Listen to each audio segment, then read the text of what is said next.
Bonjour à vous toutes et bonjour à vous tous et soyez les bienvenus si vous nous rejoignez. Nous sommes au cœur du pavillon des Arts, au cœur de la ville de Pau, de l'agglomération paloise. Et c'est là que nous allons aujourd'hui procéder à la présentation de la plateforme de signalement contre le mal logement, lancée en ce moment même, une plateforme baptisée Histologe, qui permet de lutter de manière innovante et efficace contre le mal logement. Vous êtes locataire, vous rencontrez des problèmes dans votre habitation, eh bien sachez que vous pourrez désormais signaler gratuitement tous les dysfonctionnements de votre habitat grâce à cette toute nouvelle plateforme dont nous allons parler aujourd'hui, que nous allons lancer officiellement. Nous allons le faire en présence d'élus qui vont me rejoindre sur scène. Je vais demander à Christelle Bonnemaison-Carrère, élue en charge de la transition écologique et du soutien à l'innovation, de bien vouloir nous rejoindre. Au nom de François Bayrou, maire de Pau et président de l'agglomération Pau-Béarn-Pyrénées, prenez place, chère Christelle Bonnemaison-Carrère. Et à vos côtés, je vais demander à Pascal Morat, qui est maire de Gelos, vice-président de l'agglomération Pau-Béarn-Pyrénées, de bien vouloir nous rejoindre, parce que parmi vos mandats et parmi vos sujets de prédilection, on va parler de logement ensemble. Mais avant cela, Christelle, il vous revient d'accueillir celles et ceux qui nous suivent, alors soit de façon présentielle dans cette salle du pavillon des Arts, installée non loin du funiculaire, non loin de la place Royale, celles et ceux qui nous suivent également à distance et que je salue. Ils pourront d'ailleurs intervenir tout le long de la réunion si ils le souhaitent. Et puis celles et ceux qui nous suivent en différé, quelles que soient les plateformes de diffusion. Alors sur scène, nous allons nous donner l'autorisation, comme je viens de le faire, en restant à nos pupitres et donc beaucoup plus distanciés physiquement que nous le sommes à l'accoutumée. Dans ce grand espace, nous allons nous donner l'autorisation de retirer nos masques qu'il faudra rechausser lorsqu'il s'agira de nous déplacer dans cette salle, évidemment. Des micros ont été prévus à votre effet, tous les deux. Je vais vous demander, alors c'est du self-control dorénavant, de bien vouloir les brancher, les allumer. Vous avez des interrupteurs qui sont placés sur ces 10 micros. Et Christelle Bonnemaison-Carrère, au nom, je le disais, de François Bayrou, maire de Pau et président de l'agglomération, il vous revient d'accueillir celles et ceux qui sont présents pour cette présentation d'Histologe et de revenir peut-être sur l'origine même de ce projet qui maintenant est beaucoup plus qu'un projet, qui est une réalisation concrète. Je vous en prie. Merci Eric. Bonjour à tous. Merci d'être présents aujourd'hui. Donc effectivement, j'ai l'honneur de représenter Monsieur le maire et donc vous remercier d'être là aujourd'hui en son nom. Je remercie tout particulièrement Monsieur Denis Mirou du Haut Conseil de la Santé publique qui nous fait l'honneur et la gentillesse d'être présent aujourd'hui. Madame Elisabeth Kouvtanovic, j'espère que je prononce bien, qui est de la Direction générale de la santé en charge des dossiers concernant l'insalubrité dans l'habitat et qui sera avec nous en visio. Monsieur Stéphane Rochon, directeur de la prévention et de sécurité publique de la ville de Pau. Monsieur Laurent Garcia, qui est chef de service santé, hygiène et lutte contre l'habitat indigne à la ville de Pau. Je remercie également Clémence Liénard, qui est là aujourd'hui, qui fait partie, je vais dire, de l'équipe innovation de la ville et de l'agglomération de Pau. Monsieur Damien Dufour, de l'équipe Betagouv, et qui a coaché, et je le remercie très sincèrement, l'équipe Histologe. Madame Bérangère Aujard, qui est responsable de l'incubateur de l'Agence nationale de la cohésion des territoires.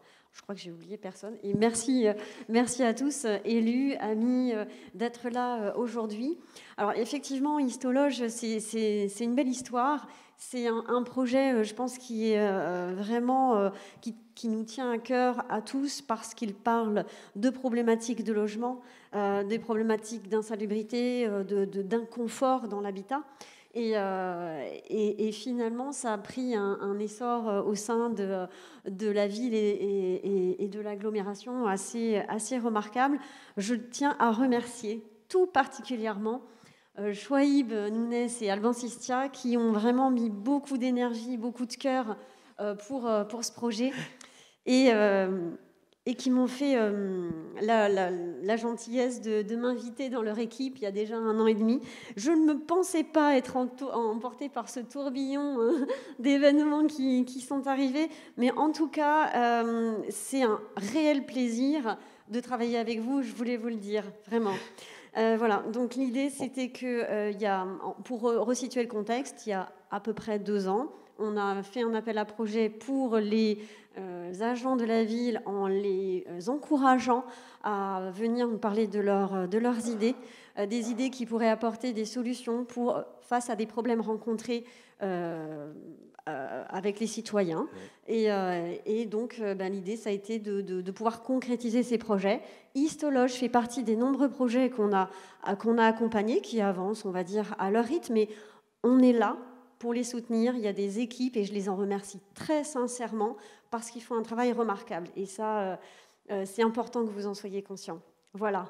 Donc, alors, on va parler tout de ces deux intrapreneurs qui ont piloté ce projet. Ils vont nous rejoindre dans quelques instants. Vous les avez cités également. C'est eux qui vont nous présenter d'ailleurs l'expérimentation Histologe. On verra avec eux sur ce que représente l'intrapreneuriat. Je fais attention aux syllabes parce que c'est volontaire. Si je dis intrapreneur, il y a une vraie différence avec l'entrepreneuriat classique. Ils vont nous expliquer pourquoi dans quelques minutes. Mais avant cela, on va revenir en effet sur le cœur du sujet et finalement sur ce que va toucher cette innovation, le domaine du logement. Pascal, prenez le micro. Vous êtes le maire de Gelos, vous êtes vice-président de l'agglomération de Pau. La problématique de l'habitat, lorsqu'on est un élu, c'est une problématique qui est au cœur même, j'ai presque envie de dire, de chaque décision, de chaque politique. Et pourtant, parfois, on a l'impression qu'en termes d'action, comme en termes d'outils, les lignes ne bougent pas quand on regarde de l'extérieur. Or, c'est un domaine dans lequel il y a du mouvement en permanence. Oui, Eric, tout à fait.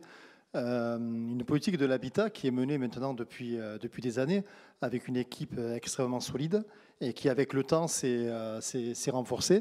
Alors, les lignes ne bougent pas parce que là, nous sommes sur une politique publique, une politique sectorielle qui ne se voit pas tous les jours. Eh oui. Voilà. Quand vous refaites le EDAS à Pau ou quand vous réaménagez une place, vous le voyez de suite. Le logement, c'est du grignotage petit à petit.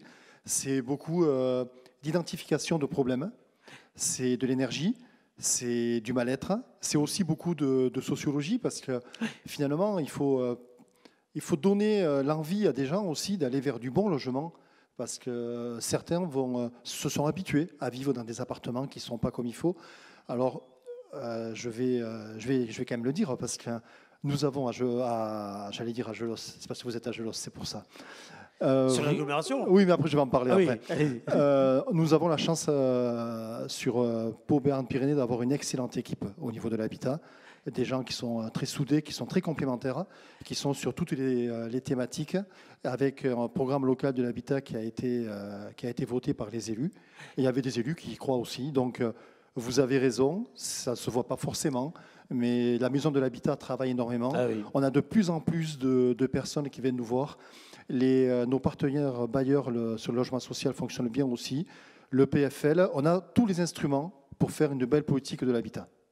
Et dans le domaine de l'habitat, évidemment, faciliter la détection, le signalement, l'évaluation, le suivi des logements non conformes, finalement, pour accélérer la prise en charge du mal logement, arriver à trouver des moyens d'agir dessus. On est au cœur des objectifs de cette innovation dont nous allons parler aujourd'hui.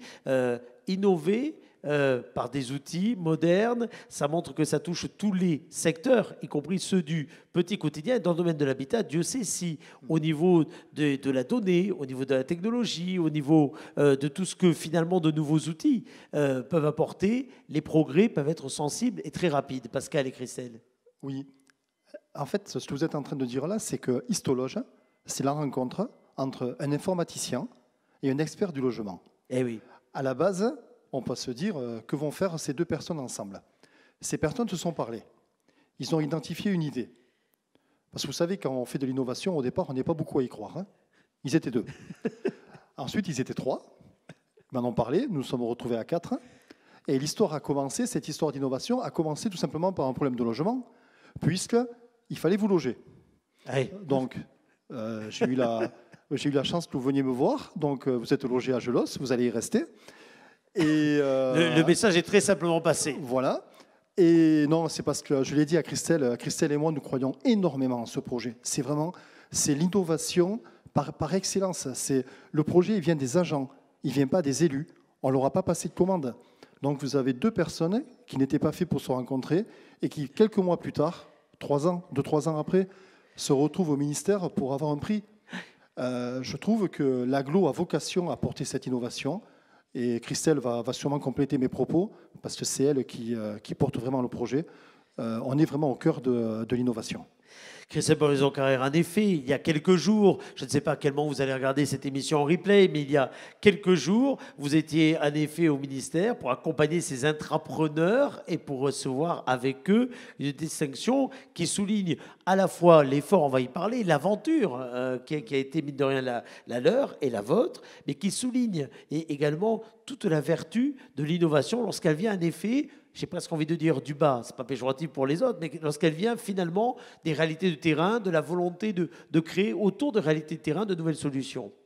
Et ça, vous qui êtes en charge de l'innovation, vous souhaitez que cet état d'esprit soit quelque part essaimé, quel que soit le domaine, j'ai envie de dire. Oui, exactement. Alors effectivement, le fait d'avoir reçu ce prix à Paris, c'est un signal fort pour nous, pour l'agglo, pour la ville. D'ailleurs, j'associe à notre équipe Gilbert Danan, qui dans cette nouvelle notre élu, il faut le préciser, voilà, parce qu'on ne le voit pas à l'image, voilà, tout à fait. Et qui est nouvellement élu avec nous en charge de l'habitat. Donc il va rejoindre notre équipe donc maintenant, et c'est un vrai plaisir parce que Gilbert nous a toujours soutenus aussi dans cette aventure. Donc merci beaucoup Gilbert, tout particulièrement. Et effectivement, ce qui est aussi important, c'est que ce sont des sujets qui sont des sujets aujourd'hui d'actualité. On est dans un temps où on est dans la transition, notamment dans les transitions écologiques. Ça fait écho aussi à ma délégation sur la transition énergétique et on va beaucoup travailler sur ces problématiques-là, notamment dans l'habitat. Et je pense qu'il y a il y a vraiment un signal très important pour nous avec l'obtention de ce prix, à la fois pour le projet et tout ce qu'il signifie du travail qui a été mené jusqu'à présent, ce caractère innovant qui est hyper important. Et moi, j'aimerais aussi que ça motive les agents, les directeurs de service et tous ceux qui ont envie de pouvoir se lancer un peu dans l'aventure. Effectivement, c'est une approche qui sort un petit peu des sentiers battus, on sort du cadre, on bouscule un petit peu les habitudes, mais ça vaut vraiment le coup de vivre ça. Et donc là, en plus, on a appris il y a quelques jours que il va y avoir Histologe va concourir pour un autre trophée. Alors je laisserai Chouaïb et Alban en parler tout à l'heure, mais voilà, il y a vraiment, j'ai envie de dire, une fédération autour de ça, et c'est ça qui est important, que ce soit l'habitat, que ce soit aussi après la protection de l'environnement. Là, on a des problématiques de qualité de l'air ou d'humidité, des choses comme ça qui sont des problématiques réelles et qu'on va essayer de résoudre ensemble au travers de ce projet. Alors tout à l'heure, à la fin de cette séquence, nous verrons de quelle façon on peut se lancer dans une démarche intrapreneuriale. Nous clôturerons d'ailleurs pratiquement la matinée avec cela, de façon à ce que peut-être il y ait d'autres vocations comme cela qui puissent émerger. Mais on va rentrer dans le cœur du sujet tout d'abord et voir ce que cette plateforme Histologe peut apporter très concrètement comme solution. Pour cela, je vais demander aux intrapreneurs de l'équipe historique de bien vouloir nous rejoindre après qu'on vous a applaudi tous les deux. Chers amis élus, vous allez leur donner le micro. On va faire un petit changement, mais ils sont briefés pour ça. Un petit changement de matériel, de bonnette. Vous allez leur donner le micro pour... et oui, nous sommes dans des situations, dans des conditions tout à fait particulières. Alors, j'ai profité de ce moment pour saluer, et on va me les passer à l'écran, les personnes qui nous suivent à distance et qui pourront intervenir tout le long de la matinée, ou du moins tout à l'heure, ce que nous leur permettrons de le faire. Je devrais les voir, du moins à l'image ici même. Nous serons tout à l'heure en liaison avec Madame Elisabeth Kouflanovic, chargée du dossier insalubrité au bureau de l'environnement intérieur à la direction générale de la santé, qui sera avec nous. Et puis nous avons également plusieurs personnes qui sont en visio via Teams également pour suivre cette matinée et qui pourront tout à l'heure, s'ils le souhaitent, intervenir et poser, le cas échéant, des questions. Nous serons plus limités dans les questions de la salle pour des raisons de passage de micro que vous comprendrez aisément, et les uns et les autres. Cela dit, je vous indiquerai de quelle façon vous pourrez peut-être tout à l'heure simplement nous poser quelques questions également et interagir. Comme il faut savoir tout faire lorsqu'on se lance dans l'intrapreneuriat comme dans l'entrepreneuriat de façon générale, c'est vous-même qui avez préparé vos changements de micro et de bonnettes. Oui, il faut savoir tout faire quand on lance un tel projet. Chouaib Nounez et Alban Sestia nous ont rejoints. L'équipe histologe, la voici sur scène. On a bien compris, c'était un peu amicalement vôtre, hein, tel que nous l'a dit tout à l'heure Pascal Morat. Cette rencontre, j'imagine déjà l'écran séparé en deux. Vous savez, comme dans le célèbre générique télé, le destin en effet qui se croise avec ces deux personnes. Vu que maintenant vous êtes sur scène et dans ces conditions, si vous le souhaitez, vous pouvez enlever vos masques. Ce n'est pas une obligation, mais si vous le souhaitez, à partir de maintenant, vous pouvez le faire. Il faudra en effet les remettre tout à l'heure lorsque vous quitterez cette scène. Donc dans la série Qui est qui, nous avons sur la droite de l'image Chouaib Nounez. Alors un mot de présentation, Chouaib, puis je vais demander pareil à Alban. D'où est-ce que vous venez? Et vous, c'est le spécialiste du logement dans le duo que l'on a évoqué tout à l'heure et que Pascal a évoqué tout à l'heure. C'est bien ça? Alors, plus précisément, j'ai eu la chance de travailler dans une belle direction, la direction Habitat de la communauté d'agglomération Pau-Béarn-Pyrénées. Une superbe équipe, comme l'a rappelé M. Pascal Morat, très soudée, des vrais experts métiers. Et auprès d'eux, j'ai beaucoup appris. Et c'est une équipe formidable et on apprend encore, voilà, en travaillant avec eux. Absolument. Alors, vous allez nous raconter de quelle façon vous êtes rencontrés, c'est le cas de le dire, mais on va donner la parole au binôme qu'il y a ici même, Alban Sestia. Moi, ça me fait plaisir de vous voir tous les deux là, parce que le vieux de la vieille que je suis, je vous ai connu dans vos métiers antérieurs, et pour pas dire depuis longtemps, mais je suis plus âgé du moins en nombre d'années de professionnel, donc je peux me permettre de le dire. Et j'ai vu en effet l'évolution et comment dire, vos centres d'intérêt qui ont évolué également au fil du temps, tout en conservant à la fois vos cœurs de métier et vos passions originelles. Et Alban, le moins qu'on puisse dire, c'est que l'innovation, ouais, c'est un peu dans le sang et dans l'ADN d'Alban depuis très longtemps. Oui, merci Eric. Oui, moi, Alban, je suis un ingénieur en informatique à la base, donc bon, plus à l'aise avec les machines qu'avec les hommes parfois. Mais l'idée, c'est effectivement, quand j'ai rencontré Chouaib et qui m'a parlé de son projet, c'est qu'on allait créer quelque chose qui n'existait pas et pour lequel il y avait, semble-t-il, un vrai besoin pour les personnes et pour les usagers, mais aussi quelque part pour les services qui traitent derrière. Donc c'était tout l'intérêt de cette rencontre, de créer quelque chose de nouveau qui n'existait pas encore. Alors, vous avez tous les deux préparé une présentation que je vais vous laisser dérouler. Je ne sais pas comment vous êtes préparés à cette présentation. Vous avez un petit moniteur autour là, qui est situé sur le côté. On va afficher cette présentation. Et puis, allez-y, commençons par l'histoire même d'Histologe. S'il y a des logos là, qui apparaissent au-dessus du logo Histologe, c'est qu'il faut situer d'ores et déjà le contexte dans lequel cette plateforme se développe, parce qu'elle est issue d'un programme, Betagouv, dont nous parlerons tout à l'heure, de la direction interministérielle du numérique, qui aide les ministères et les partenaires publics à construire des services numériques simples, faciles à utiliser. On en parlera tout à l'heure. Mais il y a un autre logo sur le côté. Je vous laisse commenter. Oui, alors, Histologe, pourquoi ce nom? Tout simplement parce qu'on a voulu trouver un mot qui symbolisait la démarche, le projet. Histo pour l'historique, l'histoire du logement. Et loge, tout simplement, voilà, pour symboliser la notion de logement. L'histoire du Histologe, elle a démarré sous l'impulsion d'une démarche qui est portée par la direction interministérielle du numérique, une démarche qui s'appelle Betagouv, qui vise effectivement par des outils numériques, des outils simples, à répondre à un problème de politique publique. Nous, on s'est attaqué à la thématique habitat, mal logement.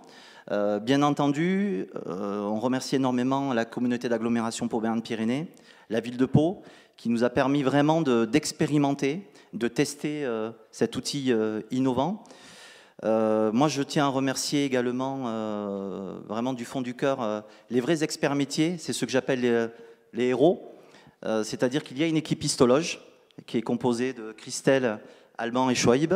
Mais histologe, c'est toute une coalition d'acteurs, d'experts métiers, qu'on ne voit pas, qui travaillent dans l'ombre, mais qui sont bien présents. Donc la direction Habitat, je vois Isabelle Buron, Marianne Larquet, Maricine Cazoba, que j'ai côtoyé également dans une autre... On sent que vous avez remercié un prix, là. On va voir la liste de tous les remerciements. Mais là. En fait, c'est tous les experts métiers qui nous accompagnent et qui aident vraiment le projet Histologe à trouver, en tout cas à tenter de trouver des solutions aux problématiques signalées sur la plateforme. Bon, maintenant qu'on a beaucoup parlé, il faut que vous nous le présentiez, ce projet. Alors, on va afficher une petite présentation que l'on a en stock, je crois, et voici la présentation du projet que vous allez dérouler. Allez-y. Qui prend? Donc, Histologe, c'est né du constat suivant, c'est qu'on a pris notre bâton de pèlerin.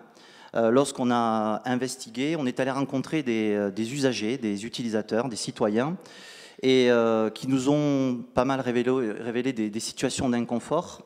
Donc, sur à peu près 480 usagers interrogés, à 62%, on nous a fait remonter des problématiques de logement, problématiques que tout le monde connaît un petit peu, l'humidité, la moisissure, infiltration d'air. Et souvent, on s'est rendu compte que sur ces locataires qu'on a interrogés, qui étaient la majorité, souvent certaines personnes étaient en situation de précarité, donc ne se lançaient pas forcément dans des démarches administratives, et du coup abandonnaient très rapidement, baissaient les bras, et le premier réflexe qu'ils avaient, c'est tout simplement d'abandonner et de déménager. Et du coup, le logement était souvent laissé en l'état, sans même donner peut-être l'occasion aux propriétaires d'essayer de trouver des solutions pour améliorer ou en tout cas résoudre les dysfonctionnements du logement. Donc voilà les grandes lignes et le constat lors de l'investigation qui nous a amené à commencer à construire un petit peu l'outil Histologe. Alors il faut qu'on en dise plus sur cet outil, parce qu'outre le constat, il y a ensuite, et la volonté, il y a comment on fait pour agir concrètement et pour apporter une solution. Tout à fait. Donc la première idée, ça a été de mettre à disposition une application informatique du numérique. On s'est dit que là, peut-être le numérique pouvait avoir un rôle à jouer. Alors avant de faire le numérique, on a quand même testé l'idée sur place, sur le terrain, avec du papier, nos petites jambes. On est allé se promener, on est allé voir des usagers en situation difficile dans les logements pour comprendre quelles difficultés ils rencontraient pour trouver des solutions, parce que les solutions existent sur le territoire. Tous les acteurs dont on a parlé ont des solutions, mais il faut pouvoir les déclencher, il faut pouvoir les mettre en œuvre. Et donc l'idée, c'était de mettre à disposition un outil plus simple à utiliser pour signaler un problème d'habitabilité ou de logement et de souffrance de ces personnes. Et parce que le constat que vous disiez, parce que non signalé, non traité, j'ai envie de dire, finalement, rapidement, un problème de mal logement peut évidemment avoir un impact très fort sur la santé physique, sur tout ce qui peut y avoir également dans notre capacité d'avancer dans la vie ou pas. Et donc le but, c'est vraiment d'avoir un outil de simplification. C'est pour ça, l'application, ce n'est pas une fin en soi. C'est finalement un moyen, on est d'accord. C'est un moyen, c'est une solution. Pour autant, il ne faut pas que ce soit trop facile non plus, puisque l'écueil de ce type de solution, c'est d'avoir trop de signalements. Donc des personnes qui vont faire de la bobologie, entre guillemets, et dire moi, j'ai une tâche sur la moquette, aidez-moi à résoudre ce problème, etc. Donc Histologe, c'est à la fois un outil simple pour signaler un problème, mais c'est surtout un outil et une équipe qui va chercher à mesurer la criticité du problème remonté par les usagers. Avec une capacité d'analyse, quelque part, Exactement. c'est ça, de la donnée du constat, et avec donc quelque part, si je me permets de dire, une vision qui peut être rendue objective, là où fatalement, lorsqu'on vit à l'intérieur, lorsqu'on ressent les choses, on peut être également dans la subjectivité parfois. Exactement, c'est ça. Le risque, c'est de ne pas pouvoir, quand on est dans la souffrance ou dans de vivre le problème, de surcoter ce problème ou d'avoir une vision faussée pour trouver des solutions. Comme le disait Chouaib, la plupart du temps, beaucoup de personnes au niveau de l'habitat signalaient un problème, non pas pour chercher une solution à ce problème dans leur habitat, mais pour trouver un nouveau logement. Oui. Éventuellement un logement social, par exemple, ce genre de choses. Donc l'idée d'Histologe, c'est de récupérer ces signalements, mais d'en mesurer la criticité, donc récupérer avec une application numérique, smartphone. Là, le numérique peut servir à quelque chose, à une vraie valeur ajoutée. On va utiliser son smartphone pour décrire très simplement la problématique, la souffrance rencontrée. Et c'est là où tout ce qui est grille de signalement est très importante. Ce qu'on appelle la grille, c'est comment je signale, j'informe du problème rencontré. On ne va pas laisser libre champ à tout le monde de saisir ce qu'il rencontre. On a une grille qui permet de structurer ce signalement, de structurer la donnée de ce signalement. Désolé, j'ai quelques réflexes d'informaticien. Mais cette grille qu'on espère étendre à un niveau très large, le plus large possible, qu'on a créé en collaboration avec les services locaux d'hygiène et sécurité, avec d'autres services qui travaillent sur la remontée de problèmes de logement, mais aussi avec le Haut Conseil de la santé publique qui avait une étude en cours, on en reparlera un petit peu plus tard, d'Obiscore. On s'est retrouvé sur ces problématiques et sur comment, moi, usager, je signale un problème de la façon la plus objective possible. Et surtout, j'amène au système une notion de mesure de la criticité du problème que je rencontre. Les premiers tests qu'on a fait, tout le monde, le problème, c'était le gros smiley rouge. Vous savez, on a des smileys dans plein d'usages aujourd'hui qui disent « Oula, c'est très très grave ». Donc au début, on n'avait que des smileys rouges sur ces signalements. Et grâce au travail avec d'autres organismes, avec d'autres acteurs du territoire, on arrive maintenant à faire que l'auto-évaluation du problème par l'usager est plus fine et mieux remontée et nous permet déjà en premier niveau d'avoir une meilleure lecture du signalement. Est-ce que ce signalement risque de devenir très grave ou est-ce que ce signalement est plutôt un signalement d'inconfort et d'un problème d'intermédiation avec un propriétaire, par exemple? Alors, si l'idée est venue de terrain, si je comprends bien, ces échanges sont nourris par les constatations de terrain, par les constatations des équipes sur place. Cette phase, quelque part, d'expérimentation, d'échange, d'aller-retour permanent, elle a duré combien de temps jusqu'à aujourd'hui, entre le départ et aujourd'hui, cette phase d'expérimentation qui n'est jamais finie, vous allez me dire, parce que c'est jamais fini l'expérimentation. Non, voilà, exactement. Et surtout dans la construction d'un outil, en plus d'un outil numérique, on va chercher à automatiser de plus en plus ces décisions, ces process, ça va encore durer très longtemps. Aujourd'hui, Histologe n'existe que depuis le 1er juillet. C'est-à-dire qu'on a, depuis le 1er juillet, créé la plateforme, développé les algorithmes, mis en place, essayé de communiquer, faire connaître la plateforme, et on a gagné un prix entre-temps aussi, mais c'est anecdotique. Donc l'idée, c'est qu'on continue. J'ai compris que si je ne citais pas le prix toutes les 10 minutes, il y avait une pénalité, je sens. On a une donc allez-y, là je sens qu'on était au maxi, donc parfait. On a une slide, il n'y a pas de problème. Donc l'idée, ça va être de continuer à faire évoluer ce produit qui n'en est qu'à ses balbutiements. Aujourd'hui, il faut le travailler encore, continuer, pour qu'il joue de plus en plus ce rôle de filtrage et ne fournir aux partenaires que les signalements les plus importants, les mieux mesurés, pour trouver des actions le plus rapidement possible. L'idée, c'est aussi d'accélérer finalement la transmission d'informations et on l'espère, le déclenchement d'opérations derrière pour trouver des solutions. Les solutions sur le logement, ça prend du temps, c'est très long, c'est normal, mais si on arrive déjà à accélérer cette prise de connaissance et prise en charge, on aura gagné une partie de notre objectif. Chouaib, je disais tout à l'heure que dans l'ADN d'Alban, il y avait ce côté innovation, techno, etc. Là, le fait d'être sur une solution qui se veut être un intermédiaire, simple, efficace, ça c'est votre ADN à vous, ça aussi, complètement, cette logique d'intermédiaire. Disons que oui, c'est un petit peu dans mon ADN, et effectivement, Eric, vous l'avez souligné, vous me connaissez déjà depuis un petit moment, et c'est vrai que cette notion d'intermédiaire, de facilité, cette notion de mettre l'usager, l'humain au cœur d'une solution, d'un dispositif, c'est exactement ce qu'on essaie de faire à travers l'outil Histologe, qui, comme l'a rappelé Alban, Histologe est encore bébé, il a besoin de grandir, et il est officiellement, effectivement, en place depuis le 1er juillet, et l'idée, effectivement, c'est que grâce aux experts métiers qui nous accompagnent, grâce aux acteurs qui sont présents, mais d'autres également, qui nous accompagnent à faire grandir bébé, et que demain ce soit une solution effectivement territoriale, mais on l'espère nationale. Alors, en effet, cette communauté d'agglomération, Pont-Berne-Pyrénées, donc la première collectivité de France, a expérimenté cette logique. On va, sur le terrain, se rendre compte de quelle façon cela se traduit, puisque les équipes de la communication de la ville de Pau ont commis un reportage que je vous propose de découvrir. On est sur le terrain et concrètement, on va voir de quelle façon, chez l'usager, j'ai envie de dire, Histologe était ou pouvait être utilisé. Regardez.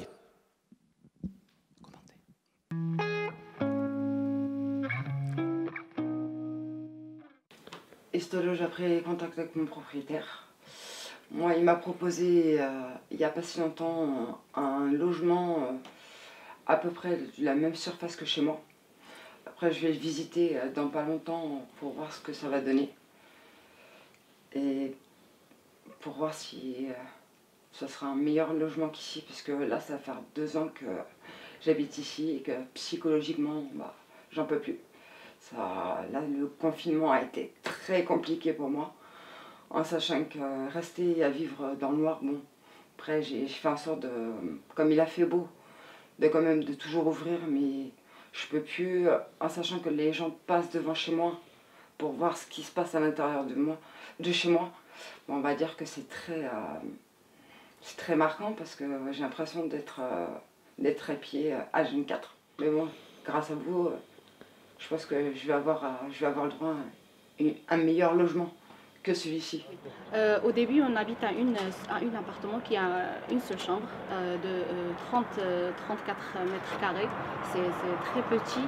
On a 6 personnes, 2 adultes et 4 enfants, un bébé, une fille handicap qui prend les médicaments 3 fois par jour et qu'il faut être à l'aise toute la journée, il ne faut pas énerver. Et on a trouvé, et ça c'est pendant le confinement. Et on ne peut pas sortir, on ne peut pas faire rien, il faut rester juste à la maison. C'est très dur pour les enfants et pour nous aussi. Et aussi, on a trouvé des difficultés avec les voisins. On a trouvé des problèmes chaque fois les enfants chez nous. Mais on a appelé le histologe qui nous ont accompagnés et qui nous ont trouvé une solution. Et ils ont trouvé un appartement de 6 chambres qui est plus grand. Et on est maintenant très à l'aise. Chacun de mes enfants, chacun a sa chambre. Et ma fille aussi, elle a trouvé sa chambre toute seule. Elle est plus à l'aise. Mon bébé, il dort bien. Mon mari trouve du travail maintenant. Et on est plus à l'aise.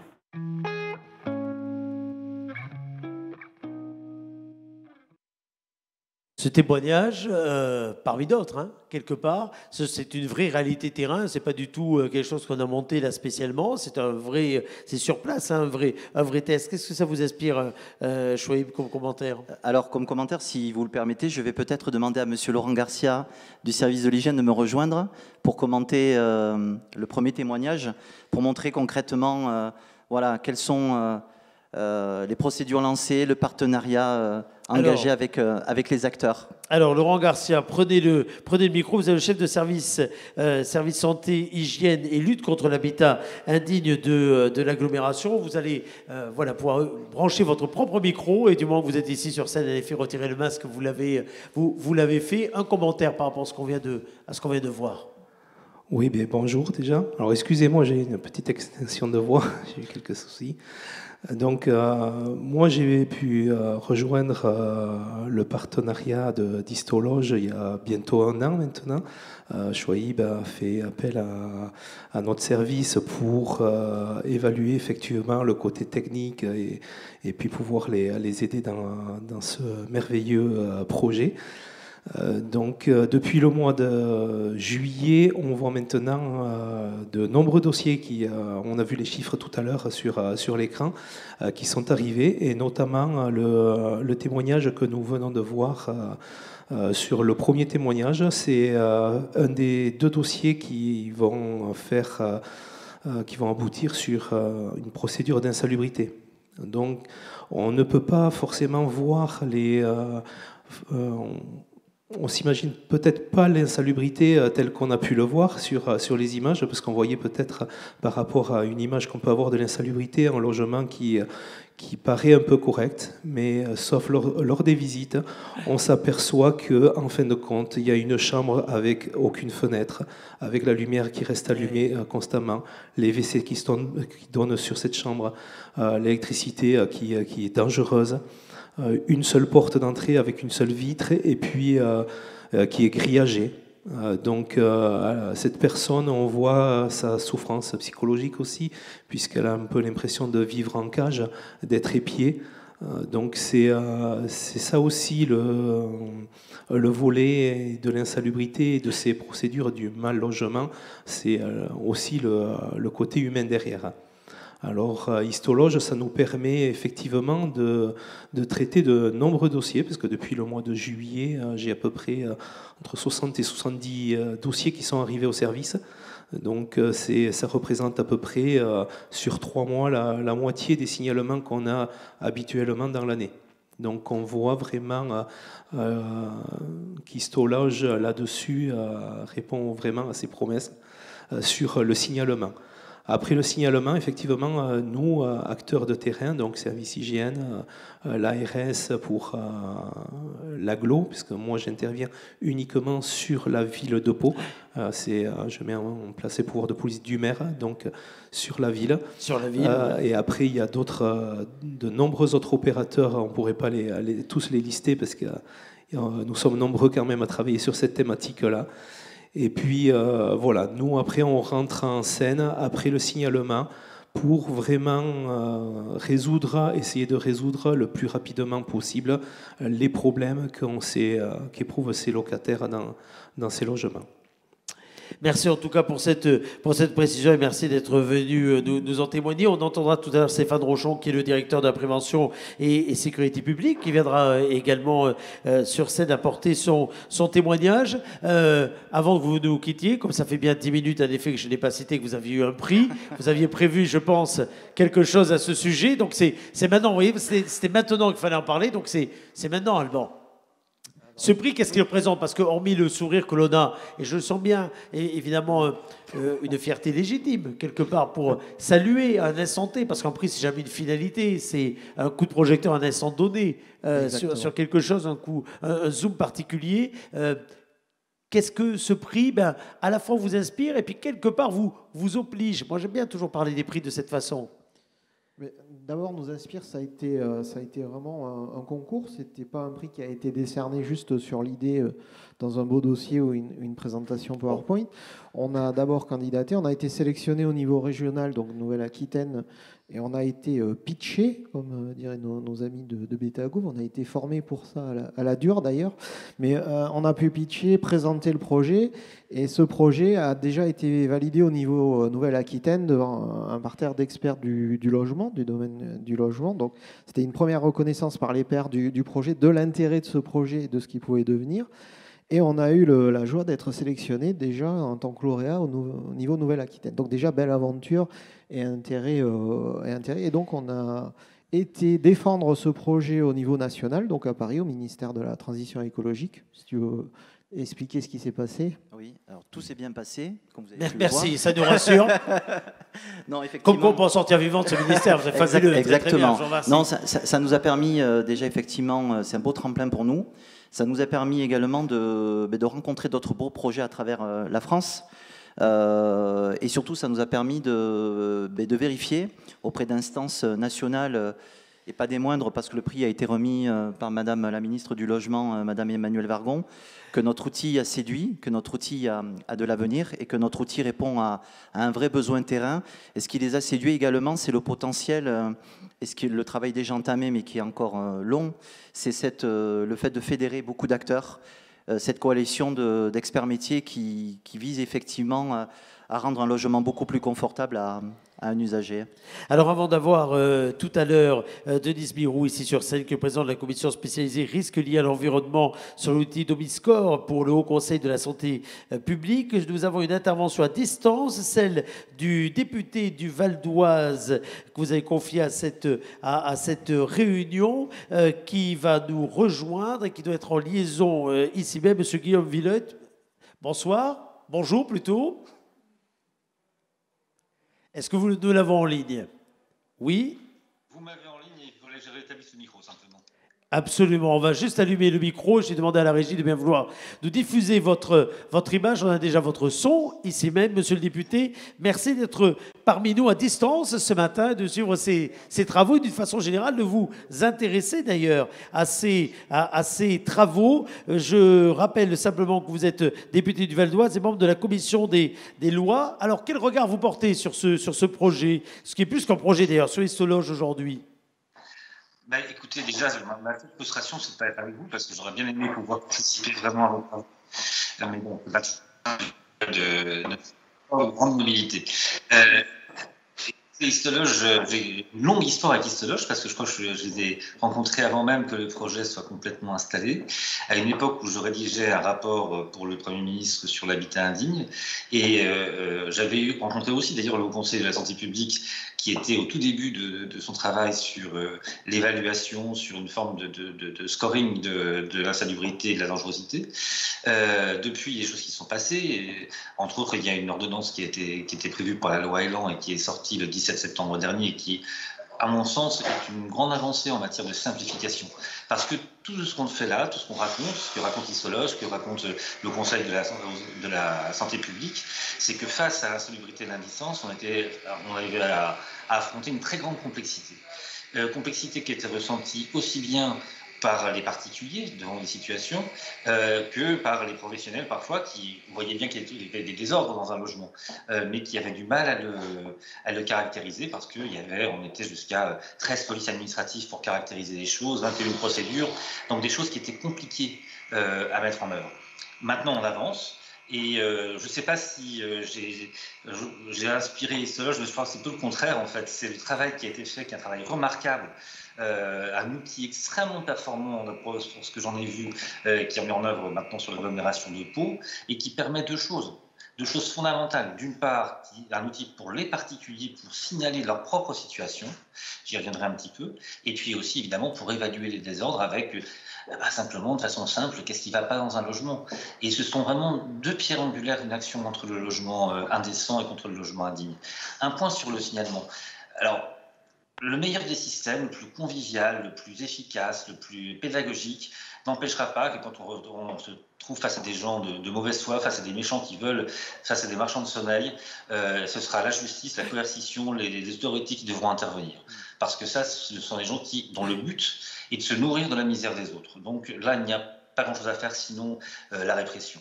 Mais il y a aussi des propriétaires, ou parfois occupants d'ailleurs, des propriétaires bailleurs qui sont eux-mêmes dans une forme d'indécision. Je crois que j'avais eu des témoignages de Solia ou de la DIL qui montraient qu'à peu près les 3/4 des travaux étaient réalisés dès lors que les désordres étaient signalés. Alors après, il faut des aides, il faut accompagner les gens, mais tout ça fonctionne. Mais donc le signalement, le fait de révéler des situations, c'est quelque chose qui est absolument fondamental. Et donc voilà, je suis très heureux qu'ils aient eu ce prix. Je les félicite évidemment, je vous félicite évidemment d'avoir reçu ce prix. Je pense qu'il est amplement mérité. J'espère bien qu'en effet, vous allez pouvoir continuer votre déploiement sur l'agglomération de Pau, mais je crois que c'est déjà fait, mais surtout bien au-delà. C'est un outil qui pourra nous servir partout. J'en suis vraiment convaincu.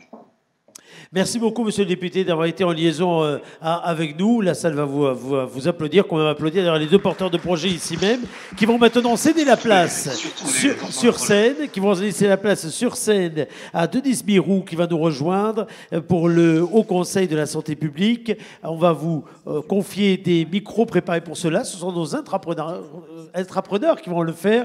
Monsieur Birou, prenez place juste à mes côtés. Vous avez une télécommande là. Vous allez dérouler d'ailleurs une présentation à l'appui de vos propos. Avant de vous laisser parler de ce que vous réalisez déjà dans le domaine qui nous concerne ce matin, on va peut-être faire un petit mot de présentation sur ce qu'est le Haut Conseil de la Santé publique et ce que sont évidemment ses champs d'intervention et ses responsabilités, parce qu'on est dans un domaine où on parle du quotidien, de la quotidienneté, et on voit apparaître, ai-je envie de dire, parfois pour le grand public, un très grand nombre de structures, un très grand nombre de missions, d'intervenants dont vous faites partie, hein, qui ont un rôle important concrètement à jouer et qui pourtant, je disais tout à l'heure, ne sont pas forcément très connus dans le quotidien qu'on va avoir les uns les autres, surtout lorsqu'on rencontre une difficulté. Alors quel est le rôle du Haut Conseil de la Santé publique que vous représentez, sachant que tout à l'heure nous aurons en liaison la Direction Générale de la Santé, en présence avec Elisabeth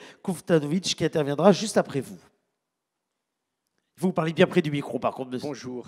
Et d'abord, merci de nous avoir invités à cette manifestation.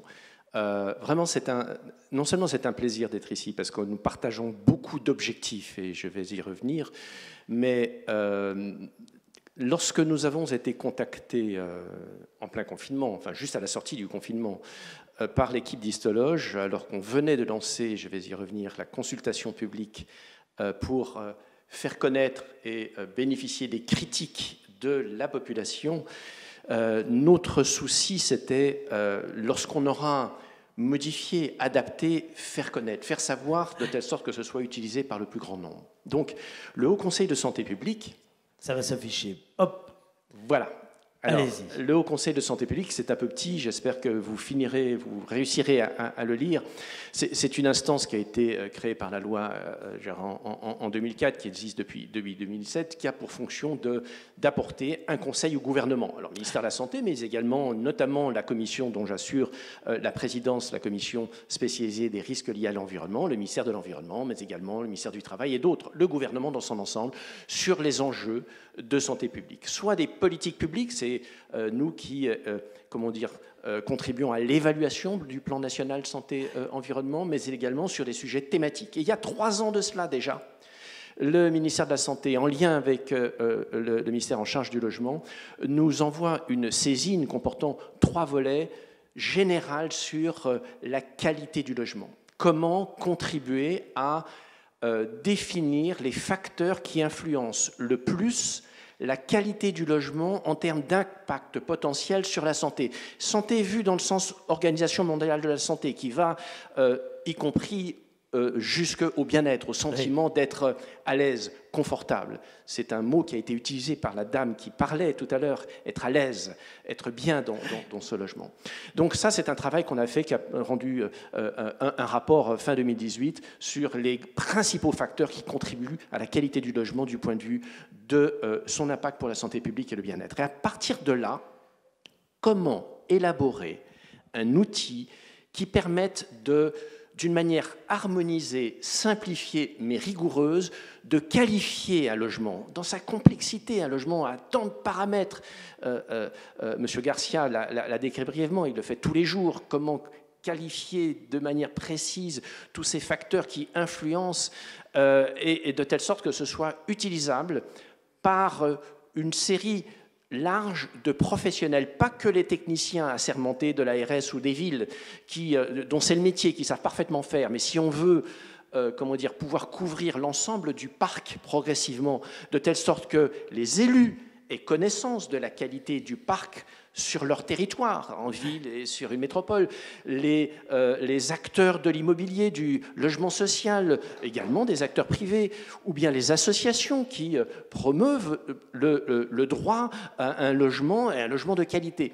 L'ensemble de ces professionnels, et pas que les situations les plus péjoratives, d'écrire de manière harmonisée jusqu'aux situations les plus péjoratives pour en faire un signalement et ensuite le faire confier son expertise par les professionnels.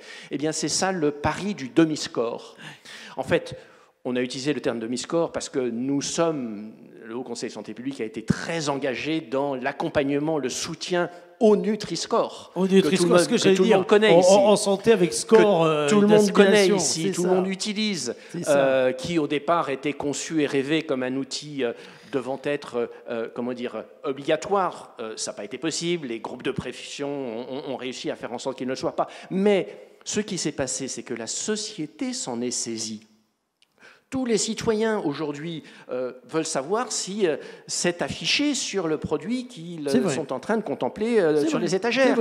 Donc en fait, la société se saisit d'un outil parce qu'il est simple, parce qu'il est visible, parce qu'il est reconnaissable. Mais derrière, il y a beaucoup de techniques et beaucoup de sciences pour synthétiser, résumer une information très complexe en une liste de 5 couleurs. Eh bien, c'est un peu cette idée que nous avons retenue au travers du demi-score. Donc, le Haut Conseil de santé publique a élaboré une grille sur la base de 15 grands facteurs contribuant, l'éclairement, les nuisances sonores, la qualité de l'environnement immédiat, des sols, l'électricité, l'eau, etc., etc. Donc il y a une quinzaine de grandes familles de facteurs qui vont être décrits de manière plus détaillée, non pas par un spécialiste de l'habitat, un technicien de l'habitat. Notre ambition, c'est que ça puisse être utilisé par des assistantes sociales, par des conseillères en économie sociale et familiale, bien entendu par des professionnels, par des agents immobiliers, de telle sorte que cela permette de décrire des logements dans son sens le plus large, pas seulement les logements indignes et insalubres, décrire un parc sur un territoire et se servir de cette description pour repérer, parce que la couleur commence à tendre vers l'orange et le rouge, ceux qui doivent faire l'objet d'une expertise par des professionnels, là pour le coup, qui pourraient conduire à des prescriptions, à une obligation, à une interdiction. Et ça, c'est un professionnel assermenté qui pourra le faire. Qui pourra le faire, bien sûr. Ça permet de décrire et de repérer les situations les plus péjoratives. Ces 2 fonctions, permettant à des élus de décrire leur parc. Et ensuite d'analyser la distribution de ce parc sur quels sont les quartiers, quelles sont les populations qui sont peut-être les plus orangées, les plus rouges, et puis sur cette base, de réfléchir à des politiques publiques qui peuvent être conduites pour remédier, pour améliorer, pour redistribuer sur leur territoire, et ça prend beaucoup de temps. Ça s'inscrit dans les décennies, ça ne s'inscrit pas évidemment dans les mois et dans les années. C'est ça l'ambition du demi-score, et nous avons donc une grille comportant cette quinzaine de familles. Chacun est des paramètres qui la décrit, cette famille, de 1 à 7 paramètres selon les facteurs. Ici, vous avez la qualité de l'air intérieur. Il y a, je crois, 6 paramètres différents. De 0, tout va bien. À 3, ça ne va pas du tout. C'est compliqué. Ouais, ça ne va pas du tout. Et on fait ensuite, en quelque sorte, là je passe en revue. Alors pour certains facteurs, il faut aller chercher des bases de données libres d'accès, par exemple la qualité du sol sur lequel est construit le bâtiment ou au voisinage immédiat. On sait que ça a une conséquence très importante, potentielle, sur l'air intérieur. Et là, il faut aller sur la base des sites industriels qui sont des sites ouverts, ou bien la qualité de l'air décrite par les réseaux de surveillance de la région. Pour certains, il faut aller chercher ces informations, donc préparer un peu la visite sur le terrain.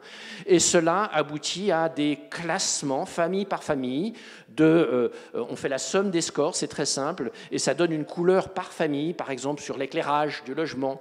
Eh bien, est-ce que c'est sur les 4 ou 5 facteurs qui sont là, on va prendre le score du facteur le plus péjoratif. Et ça, c'est le score de la famille éclairage. Et on fait la somme sur l'ensemble du logement, et ça aboutit Regardez, à... alors, je suis allé trop vite, je retourne en arrière. Ça aboutit à une échelle de couleurs en 4 couleurs, du vert au rouge. On n'est pas allé au 5 du Nutri-Score, mais c'est la même idée. Lorsqu'on arrive vers l'orange et le rouge, c'est un signal en disant que là, ça mérite d'aller voir par des professionnels qui, eux, ont une expertise permettant de regarder de manière beaucoup plus attentive tel ou tel élément. Alors, on a fait cela et on s'est dit, on avait dans notre groupe de travail, je vais vous montrer la composition de ce groupe de travail, vraiment des gens qui, c'est leur métier, l'ex-directeur du bureau d'hygiène de la ville de Marseille, de Lyon, de Paris, des techniciens d'habitat indigne, on avait des spécialistes du centre scientifique et technique du bâtiment, donc des gens de métier, je ne le suis pas, mais des gens de métier. On s'est dit, mais il faut quand même le rendre accessible à la société, les associations, les professionnels du logement social, de telle sorte qu'ils nous fassent un retour sur est-ce que c'est utilisable, est-ce que c'est pas trop compliqué, est-ce que c'est pas trop technique. Donc on a fait une consultation publique. Et c'est grâce à cette consultation publique qu'on s'est croisés. Parce que du coup, c'était accessible. Bon, on a fait ça, on a lancé ça au moment du confinement. 3 jours après l'annonce du confinement. Donc on a dû décomposer ça en 2 phases. Une phase où c'était ouvert à tout le monde seulement par Internet. Ils ne pouvaient pas aller dans les logements. Une deuxième phase, dès le 11 mai, où on a dit, maintenant on peut aller visiter, on peut aller sur place et vous pouvez remplir la grille. Donc ça a été fait et ça a été absolument un succès phénoménal. Je reviens en arrière, 3500 personnes ont consulté le site, plus de 200 commentaires sur des propositions d'amélioration, de critiques, de restructuration de la grille. Et on est en ce moment en train de tenir compte de ces nombreux retours pour amender la grille, pour l'améliorer, pour tenir compte de la difficulté qu'ont eu certains à la remplir, à comprendre certains termes.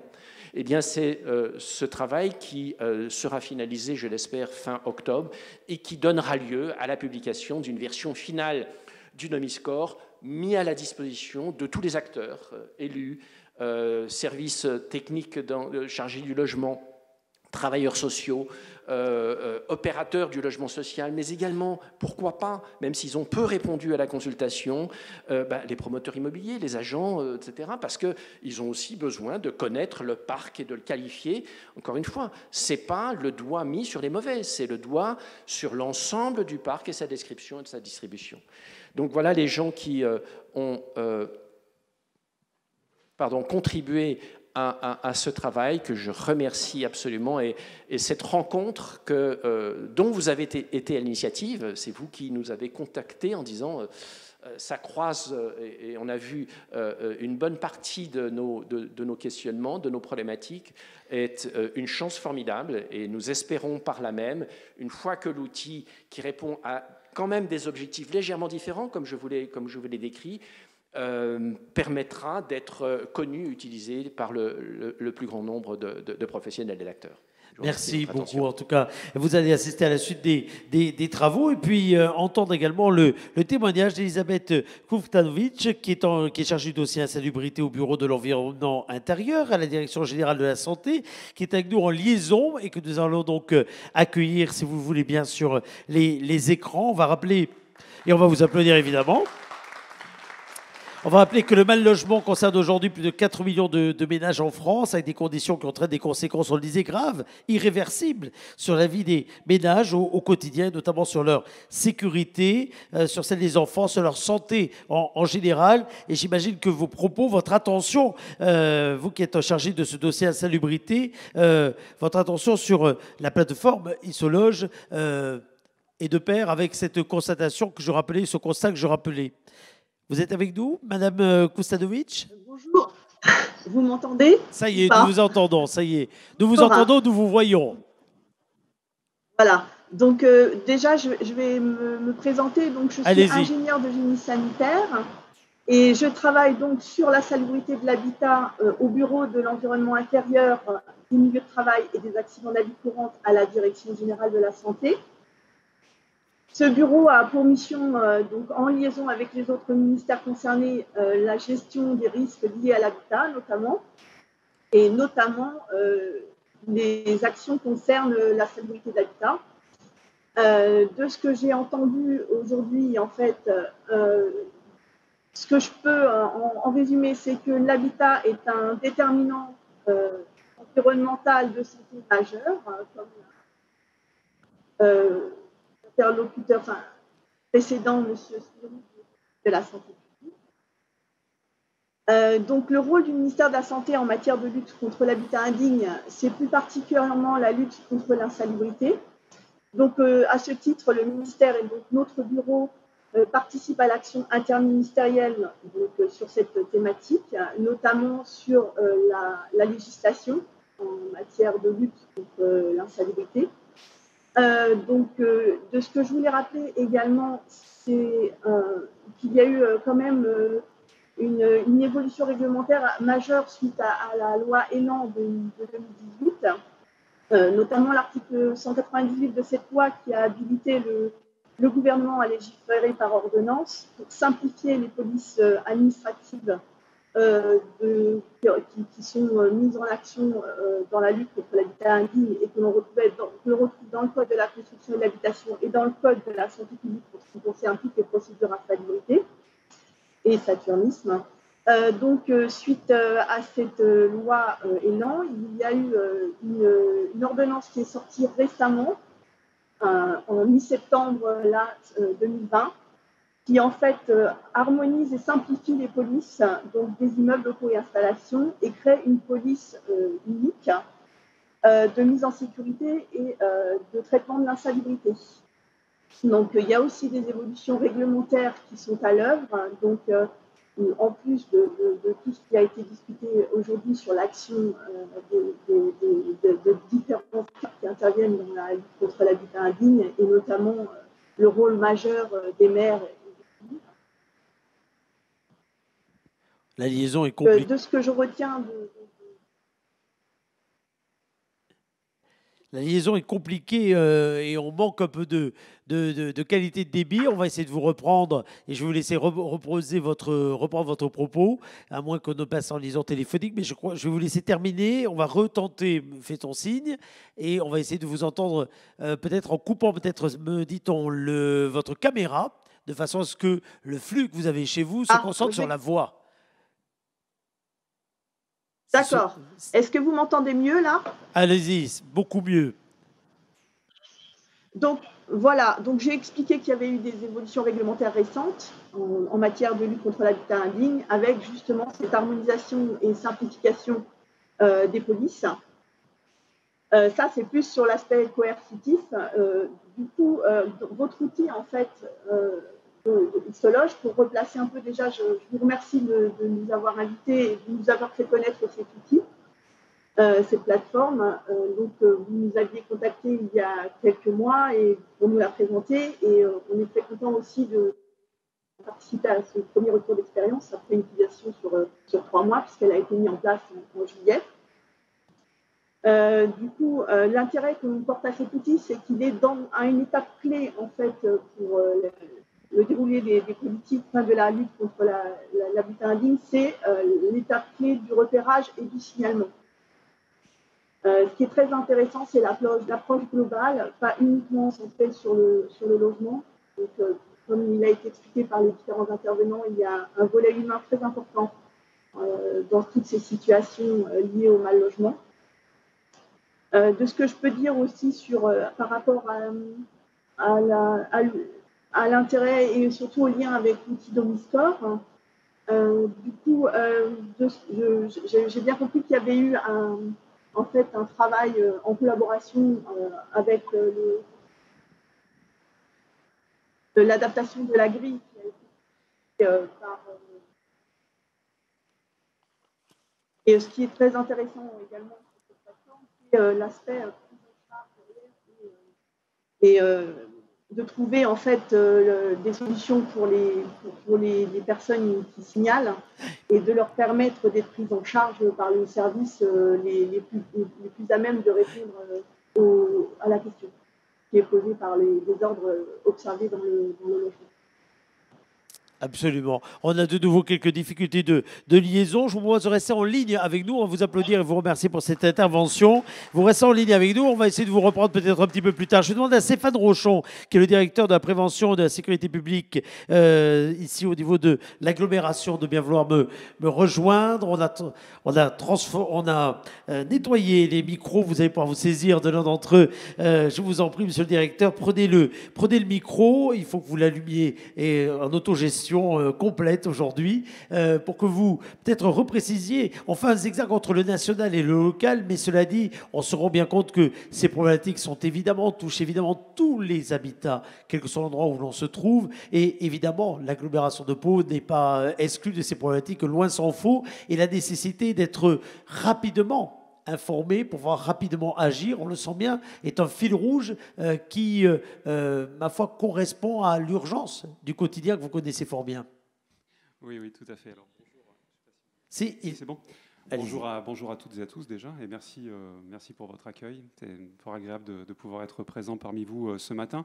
Oui, la notion d'urgence est en effet importante, mais elle est quand même très contrainte par des délais qui sont parfois très importants. Laurent Garcia en a parlé tout à l'heure. Il y a des enjeux notamment de coordination, puisqu'on le voit, il y a un nombre de partenaires qui est considérable sur ce type de problématiques.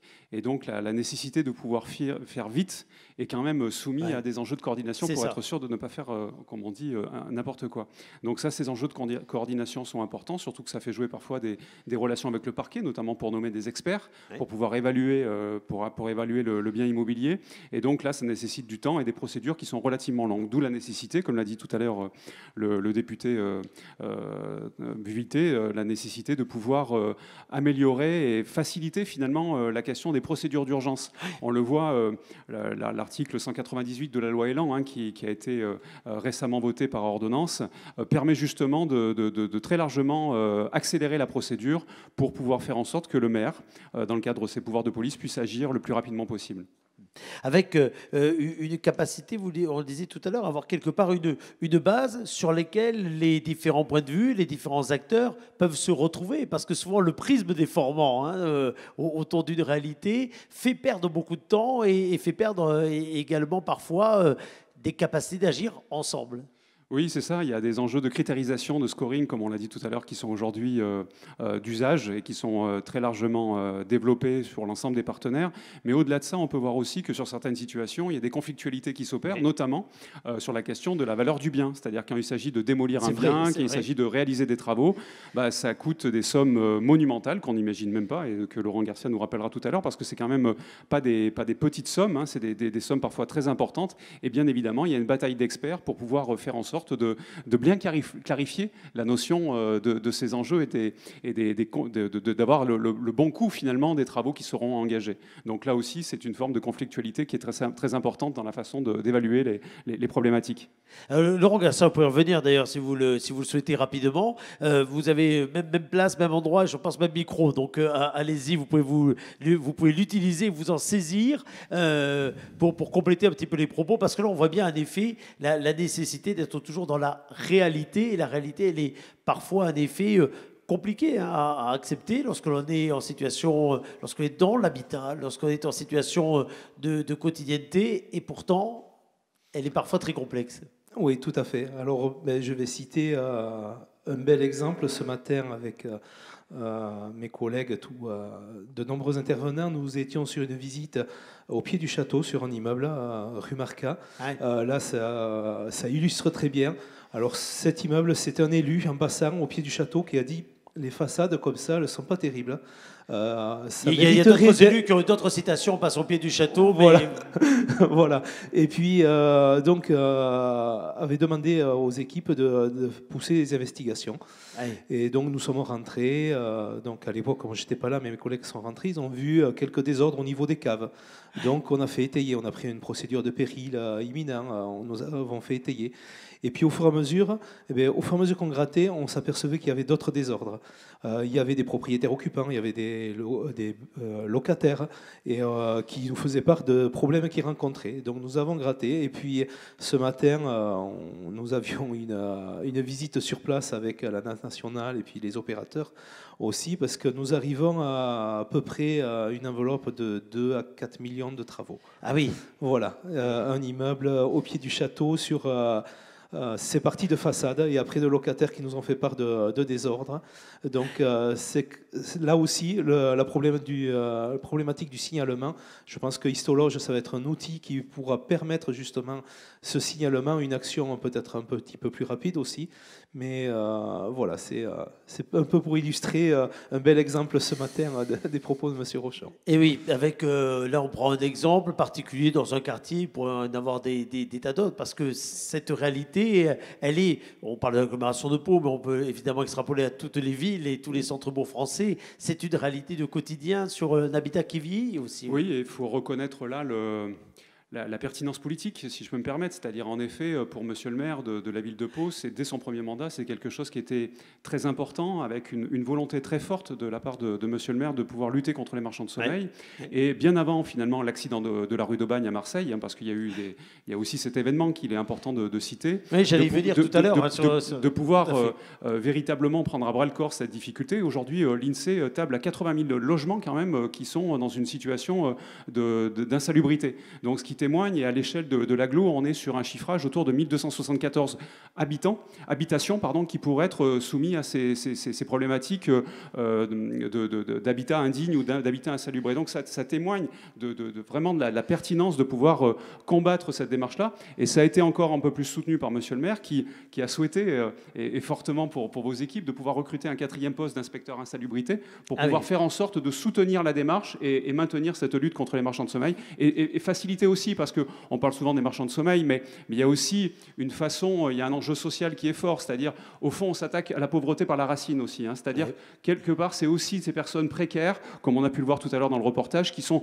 soumis à ce type d'habitation, et bien évidemment, on le voit notamment dans les relations avec le département, ça peut avoir des impacts sur les enfants en bas âge. La protection maternelle infantile est très, très, très largement témoin de ces enjeux pour les enfants en bas âge, de vivre dans des conditions absolument épouvantables. Donc c'est un enjeu de société majeur, c'est un enjeu social majeur, et c'est très important que la ville de Pau soit vraiment pionnière dans ces outils. Voilà. Merci beaucoup en tout cas votre témoignage à tous les deux. On vous applaudir, je vous laisse regagner la salle. Merci. Alors, avant de parler justement du déploiement de l'outil, avant de parler de la façon dont il va pouvoir être approprié, on va faire une parenthèse. Tout à l'heure, je vous ai dit que les porteurs de ce projet étaient des intrapreneurs. Et que c'était une démarche intrapreneuriale. On va essayer d'en savoir plus sur cette démarche en compagnie de Clémence Yénard, qui est chargée de projet innovation et intrapreneuriat. Elle va nous rejoindre en compagnie de Damien Dufour, qui a été le coach de nos deux intrapreneurs au travers de de cette start-up Histologe et il va nous présenter la démarche Betagouv, puisque cette démarche intrapreneuriale, c'est très simple à prononcer, elle est issue, je le disais, d'un programme Betagouv de la direction interministérielle du numérique et ma foi, elle a été soumise plus qu'à du crash test, un accompagnement, un projet très important. Et si cette démarche a pu avoir lieu, et si on en souligne aujourd'hui les vertus, on peut se demander de quelle façon d'autres peuvent être suscités, et de quelle façon d'autres intrapreneurs pourraient demain voir le jour avec d'autres projets. C'est pour cela que vous allez intervenir et nous résumer un tout petit peu tout ça. Clémence Liénard, présentez-nous d'abord ce qu'est d'une façon générale peut-être cette démarche. Après, on parlera avec le coach de la façon dont l'accompagnement se fait lorsqu'il y a des porteurs de projets qui émergent. Tout à fait. Bonjour à toutes et à tous. Effectivement, alors avant de parler vraiment de l'intrapreneuriat dans sa globalité et de vous dévoiler les meilleurs secrets, il est important de préciser vous faites un important teasing, faites attention quand vous faites ça. Non, il est important quand même de préciser que la collectivité, elle est engagée depuis plusieurs années déjà dans une démarche globale d'innovation et au travers de différents outils. On a l'intelligence collective, la gestion des risques, etc. Et en fait, l'intrapreneuriat, depuis janvier 2019, est un outil de plus au service de cette transformation-là. Et donc, du coup, l'intrapreneuriat, qu'est-ce que c'est ? C'est ce que j'allais vous dire. Concrètement, qu'est-ce que c'est ? L'intrapreneuriat, concrètement, c'est entreprendre au sein d'une organisation. Donc, on donne la main à des agents de faire remonter effectivement des problèmes qu'ils constatent sur le terrain, des problèmes dont souffrent les usagers, et puis de proposer une solution, de travailler en totale autonomie, d'avoir les moyens d'être en contact avec l'usager et de travailler de A à Z avec l'usager. On se calque tout simplement sur la méthode utilisée un petit peu par les startups dans le domaine privé. D'où l'appellation en effet start-up autour de cette logique-là, parce que faire remonter quelque chose qu'on voit au quotidien, alerter, etc., j'ai presque envie de dire, ça fait partie de la feuille de mission des différents agents et on le voit au quotidien. Là, c'est un petit peu différent. Il y a non seulement identifier, mais il y a cette logique de vouloir agir et de se donner quelque part les moyens d'agir. Alors, il y a une autonomie qui est très très grande. Et alors, autonomie, on peut un peu placer tout ce qu'on veut derrière, mais on sait que dans le quotidien professionnel, ça bouscule beaucoup les organisations, pardon. Et donc il y a quand même une prise de risque qui est prise par la collectivité pour donner les moyens aux entrepreneurs d'agir sur le terrain concrètement. Et puis effectivement, après, ça fait partie de la feuille de route de chaque agent public de combattre, on va dire, certains problèmes, certains grands enjeux sociétaux. Mais derrière, on a vraiment la vocation de donner les moyens aux entrepreneurs et d'écouter effectivement ce qui remonte du terrain. Il y en a beaucoup des intrapreneurs au sein d'une collectivité comme celle de l'agglomération de Pau, par exemple ? Aujourd'hui, on a 2 promotions qui ont été lancées. On a 7 projets qui ont vu le jour autour de grandes thématiques. On a l'accès à l'hygiène pour les femmes en situation de précarité économique, l'isolement des personnes âgées, la concertation citoyenne, on a le harcèlement scolaire, on a évidemment le mal logement. On a quand même pas mal de thématiques à fort enjeu. Et ça concerne une quinzaine d'agents qui travaillent une journée par semaine, voire plus, effectivement, dans certains cas, sur ces projets d'intrapreneuriat. Avec donc un principe, ce qu'on est d'accord, c'est toujours autour d'une mission ou d'un service qui va vers l'intérêt général. Le but, c'est effectivement de résoudre tous ces problèmes que l'on constate au quotidien. Alors, on a quand même des problèmes qui sont assez conséquents. Le mal logement en est un, mais quand on parle du harcèlement scolaire, c'est un vrai problème aujourd'hui et on sait très bien qu'on ne peut pas le résoudre en 2 semaines et que parfois la solution sera complexe à trouver, que ça nécessite une coordination avec tous les acteurs terrain, etc. Mais le but, c'est d'essayer de faire avancer la problématique et de trouver au maximum des solutions pour les personnes qui souffrent du problème. Alors, si je me faisais avocat du diable, je pourrais vous dire que cette approche, parfois, il peut y avoir des risques de déployer des solutions coûteuses, inutiles, etc. Et que là, on parle de succès, mais que si cette approche n'est pas accompagnée, malgré la bonne volonté, malgré le fait que, factuellement, on sent bien qu'il y a un besoin, ça peut aussi conduire à un échec ou une grande déception. Alors, de quelle façon, finalement, on peut accompagner un projet, le permettre de le tester. Vous prenez l'analogie de la start-up, c'est aussi ça. Les incubateurs de start-up, ils servent souvent à ça. Est-ce que Betagouv, finalement, c'est en termes de similitude, une sorte d'incubateur qui permet de tester le projet face à une réalité? C'est pour ça que tout à l'heure, je parlais de prise de risque. Et clairement, on a la chance d'avoir une collectivité, une direction générale qui est favorable à ce genre de dispositif. Et ce n'est pas simple à mettre en place dans une collectivité, on le sait. Donc effectivement, on donne les moyens aux agents d'agir. Vous parlez de moyens coûteux, mais effectivement, rien que la partie de mise à disposition de personnel, tout à fait, ça veut dire que l'agent, pendant ce temps-là, ne travaille pas sur ses missions habituelles et qu'il faut l'autoriser à effectivement c'est ça, c'est pas des gros investissements, c'est pas construire 4 baraques, etc. Mais c'est déjà le temps qui est évidemment...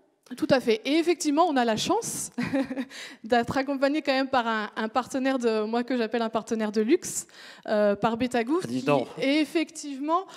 qui ont coaché nos équipes au quotidien sur ces différents projets, qui ont participé lors de la phase de pré-incubation, et je sais qu'ils nous suivent toujours avec beaucoup de nostalgie parfois sur des projets qui grandissent.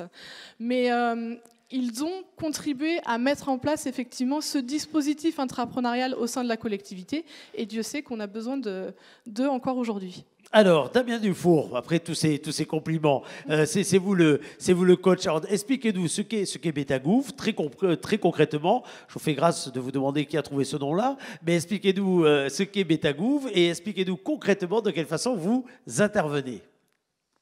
Tout à fait. Bonjour à toutes et à tous, et merci à l'agglomération de Pau Béarn-Pyrénées et également à l'équipe Histologe pour cette invitation. Donc pour ma part, moi je suis entrepreneur et coach au sein de la communauté Betagouv. Donc en un mot, Betagouv aujourd'hui, ça appartient à une mission interministérielle raccrochée au sein de la direction interministérielle du numérique qui regroupe une centaine d'équipes autour de la résolution de problématiques de politique publique comme Histologe. Et d'ailleurs, merci à l'équipe d'avoir présenté ce que vous faites, parce que d'habitude, cette présentation est beaucoup plus compliquée à faire. Donc là, voilà, vous avez tous une idée très très claire de ce qu'on appelle communément une start-up de territoire ou une start-up d'État. Et au sein de la communauté Betagouv, aujourd'hui, on regroupe une centaine d'équipes comme celle-ci, au sein de différents incubateurs publics et privés. Donc on est un réseau d'incubateurs publics, et non pas privés, pardon, un réseau d'incubateurs publics pour accompagner des équipes comme Histologe.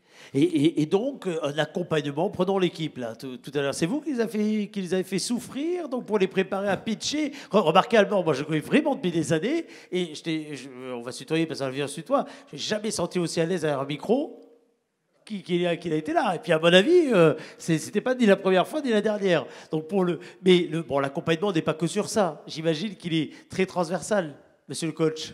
Alors, en effet, auprès des équipes, l'idée, c'est on part du terrain. On part du terrain avec des agents qui sont pas forcément à l'aise sur différentes thématiques. Donc, on construit itérativement des équipes, donc par petits pas, en partant d'une problématique et de voir si on arrive à la résoudre. Et au fur et à mesure, on fait grandir l'équipe. On ajoute plus de moyens, on ajoute plus de ressources, plus de compétences.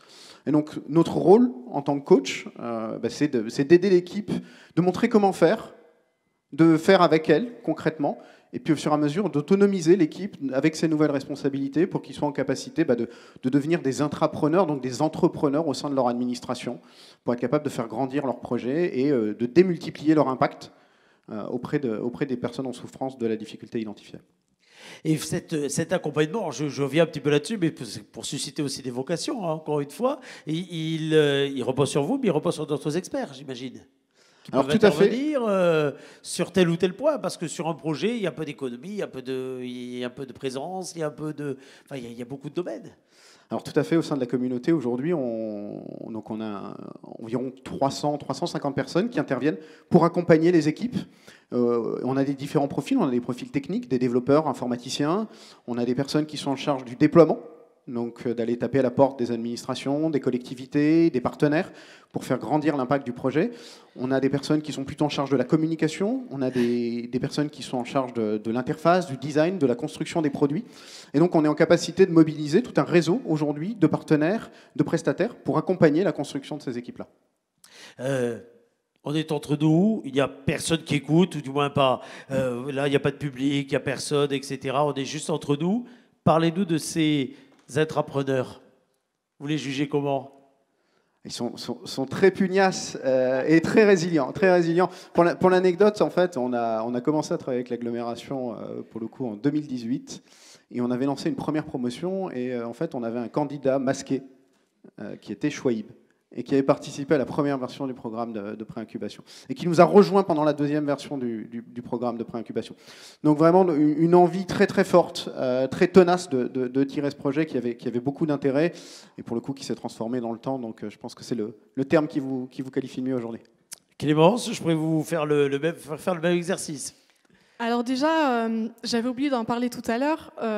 Quand la collectivité lance cet appel à innovateurs, nous, on insiste bien sur le terme innovateur, parce que pour moi, ça ne représente pas un appel à innovation. On cherche derrière des profils, des comportements, des attitudes.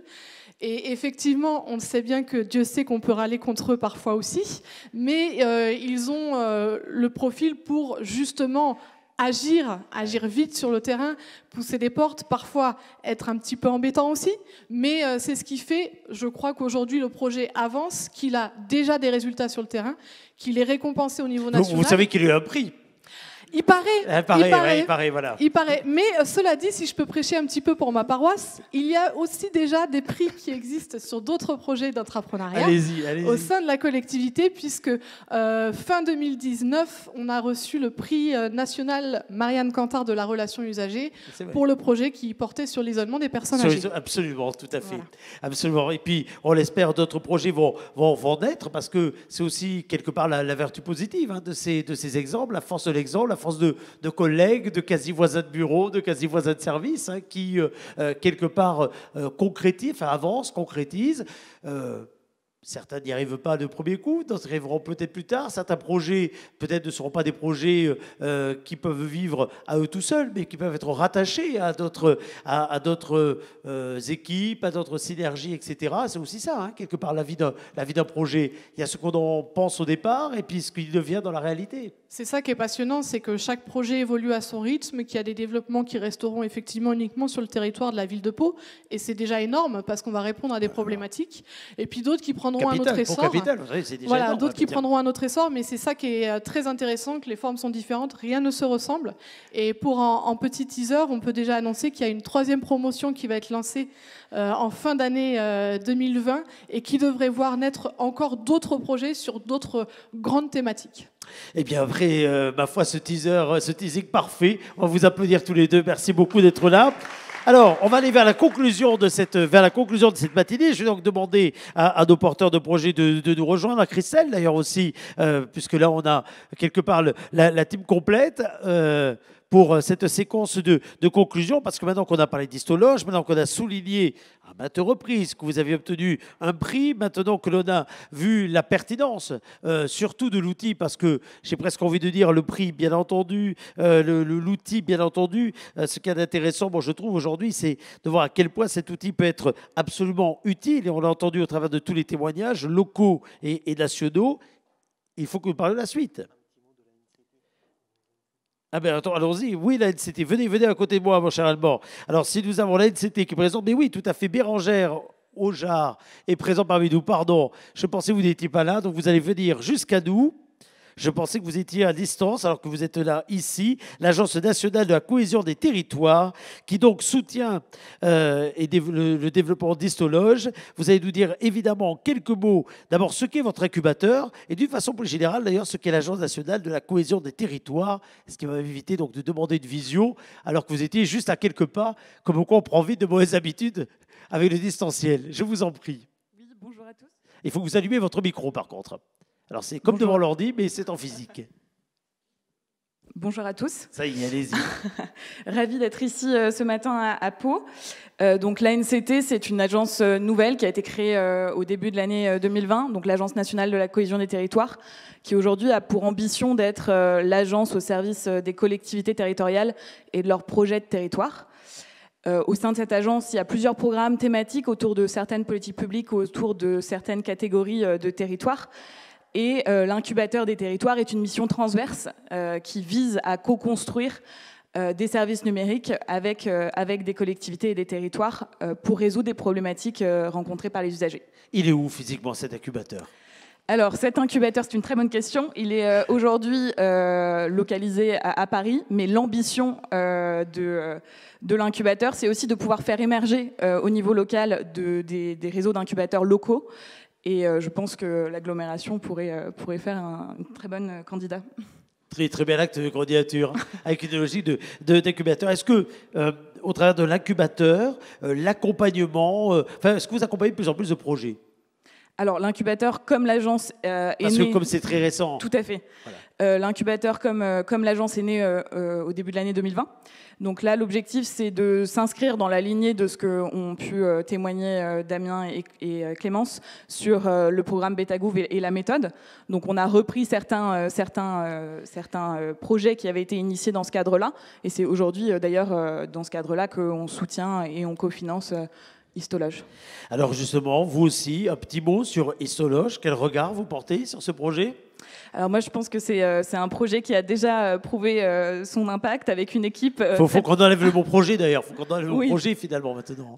C'est ça, avec une équipe pugnace, comme a pu le dire Damien, et je pense qu'il y a une vraie vocation à pouvoir s'élargir au-delà du territoire de l'agglomération de Pau, et de pouvoir s'adresser à d'autres territoires. C'est le but également de l'incubateur, quelque part de repérer, de provoquer les synergies et puis de diffuser ce qui est fait à un endroit pour que plus vite un autre territoire puisse s'en saisir, parce que c'est aussi un des atouts du numérique. Regardez ce que nous faisons aujourd'hui, ça peut être rediffusé, ça peut être montré dans les incubateurs. On peut profiter des tests des uns, des autres, c'est à ça que vous servez? C'est l'un des grands axes de l'incubateur des territoires, c'est de favoriser justement cette coopération interterritoire et de pouvoir favoriser cet essaimage de services qui ont prouvé leur impact sur un territoire, sur d'autres.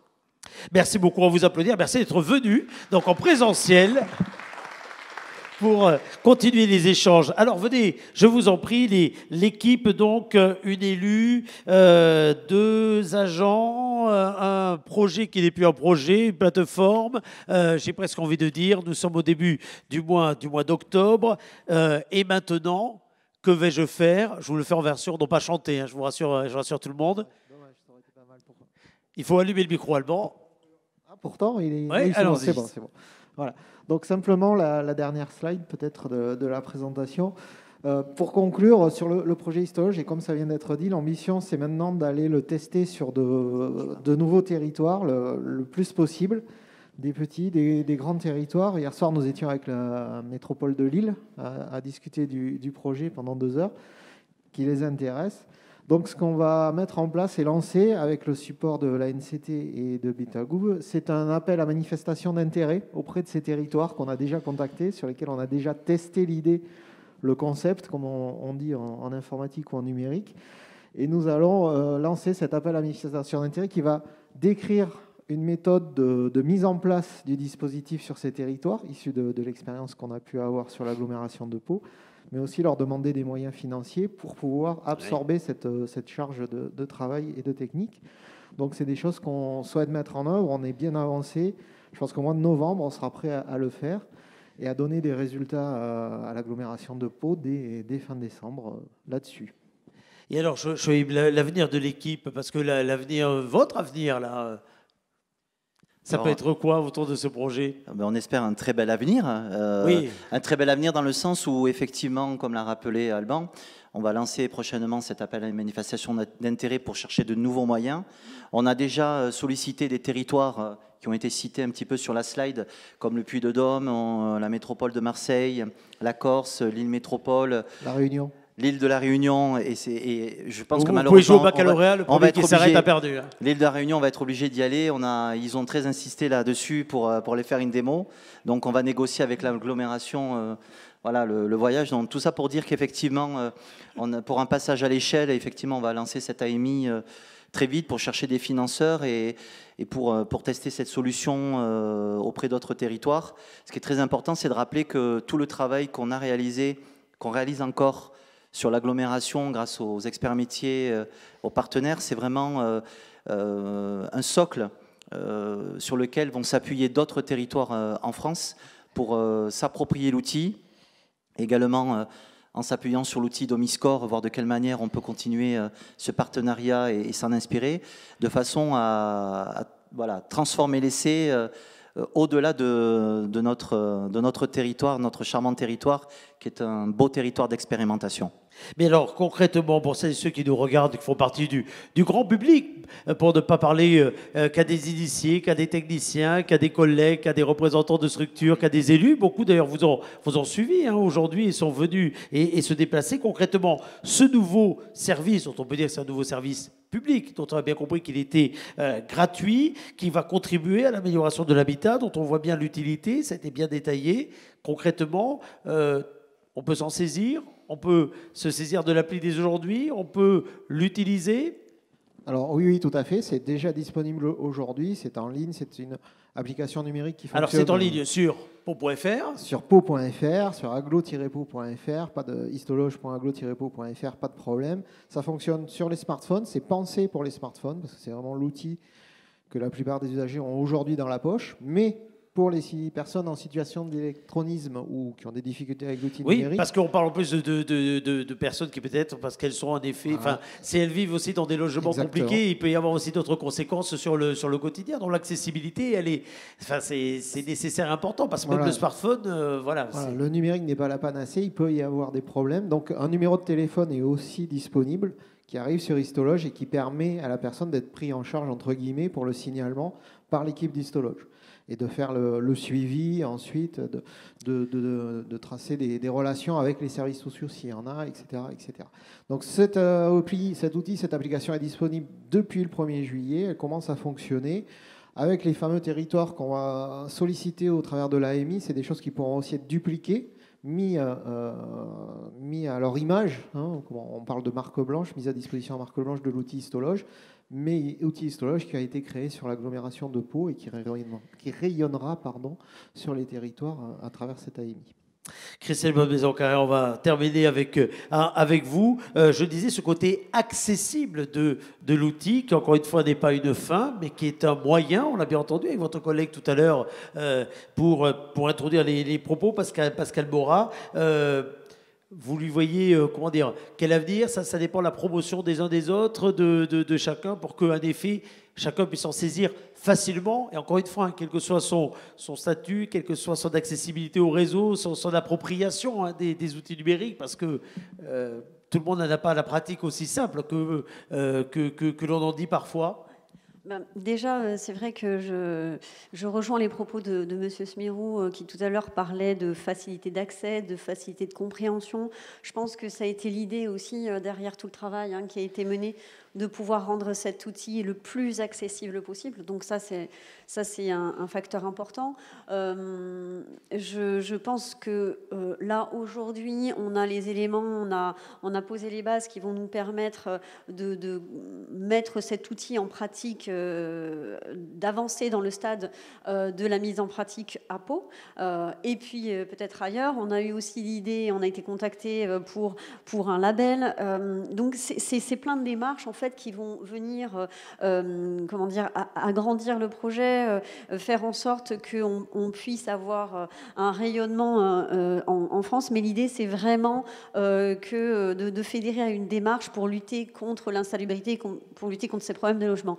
Et j'ai envie de parler d'innovation pour rejoindre les propos de Madame Ojard, qui ne sont pas tombés dans l'oreille d'une sourde, parce que au niveau de la cellule innovation de la ville, nous avons commencé à mettre en place des réflexions, et notamment avec la direction générale. On souhaite vraiment donner une impulsion forte à cette innovation, parce que c'est un vecteur d'attractivité, c'est un vecteur de dynamisme, et nous, ce qu'on a vraiment envie de mettre en place, et ça, moi, ça me tient vraiment à cœur, déjà pour avoir travaillé dans le monde de la recherche, pour avoir travaillé dans le monde du social, sur la petite enfance, sur des sujets comme ça qui nous touchent chacun, les uns les autres, dans notre quotidien, dans nos emplois, dans notre vie de tous les jours et entre les uns et les autres, c'est vraiment de pouvoir créer un lieu qui soit un lieu au sein de la ville de Pau, au sein de la collectivité, un lieu qui soit accessible aussi. Et quand je dis accessible, c'est vraiment dans tous les sens du terme, mais où les gens veulent, ça soit un lieu de partage.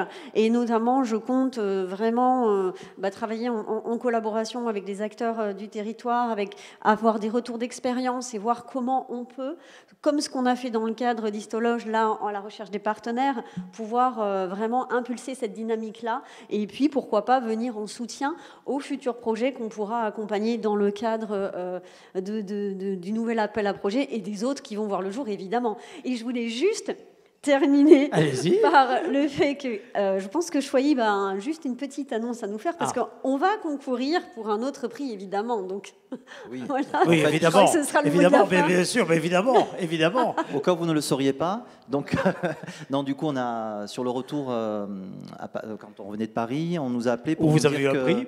On a eu un prix, voilà, c'est ça. On nous a appelé pour nous annoncer qu'on était retenu pour le prix Gazette des communes GMF. On fait partie des lauréats. Et voilà, notre dossier a été retenu. Et on espère, encore une fois, pouvoir remporter un nouveau prix qui donnera de la visibilité au projet, de la visibilité et du rayonnement de notre territoire, des experts métiers, des acteurs. Merci beaucoup, en tout cas, à tous les trois. Ce qui n'a pas de prix, c'est la valeur, en tout cas, de l'engagement qui est le vôtre. Et puis, c'est quelque part le service que vous avez donc proposé à ces locataires en particulier qui rencontrent des difficultés dans leur habitation avec ce mot histologe qu'il faut arriver à mémoriser. Cette application que vous pouvez donc vous procurer sur pau.fr, sur le site de l'agglomération, ainsi que sur tous les relais que vous allez avoir, parce que le fait de diffuser dorénavant cette innovation, ça fait partie vraisemblablement de la prochaine étape qu'il revient à chacune et à chacun d'accomplir si on veut que ce projet ait une réelle utilité dans le quotidien. Merci à vous d'avoir suivi cette webconférence et merci d'y avoir assisté. À très bientôt.